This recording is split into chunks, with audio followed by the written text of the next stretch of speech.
Pluralité, diversité sont des valeurs à protéger à tout prix. Le chef d'état-major général des armées, le général de division Oumar Diarra, a bien compris.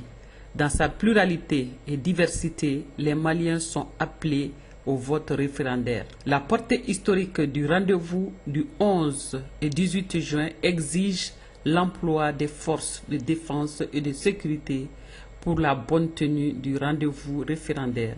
C'est par là que le Mali amorcera sa phase de stabilisation.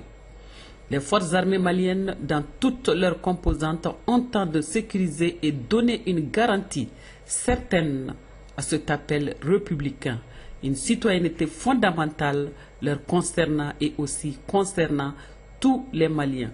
Il s'agit du vote référendaire du 11 et 18 juin 2023.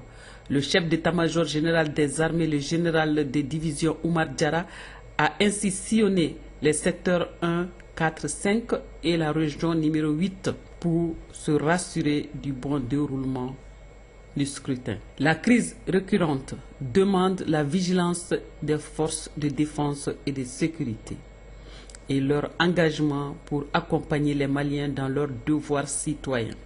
Les centres Est et Ouest, c'est-à-dire Gao, en passant par Bourem, Menaka, Tombouctou, Sévaré, Sikasso et d'autres régions militaires, ont aussi reçu les chefs d'état-major de la garde nationale et de l'armée de terre pour voir l'efficacité du transport du matériel électoral, la protection des bureaux de vote et des populations. Tous les matériels électoraux sont déjà en place, transportés par l'armée de l'air et ensuite par les troupes motorisées. Les chefs ont profité de ces rencontres pour faire un bilan sécuritaire dans toutes les zones pour en rendre compte aux autorités de la transition. Les autorités locales ont rassuré que ce vote s'effectuera dans de bonnes conditions et qui aboutira à une stabilité dans notre pays. Le moral des troupes corrobore les propos des gouverneurs de région qui réclament une vigilance malgré la tranquillité affichée dans les villes et villages.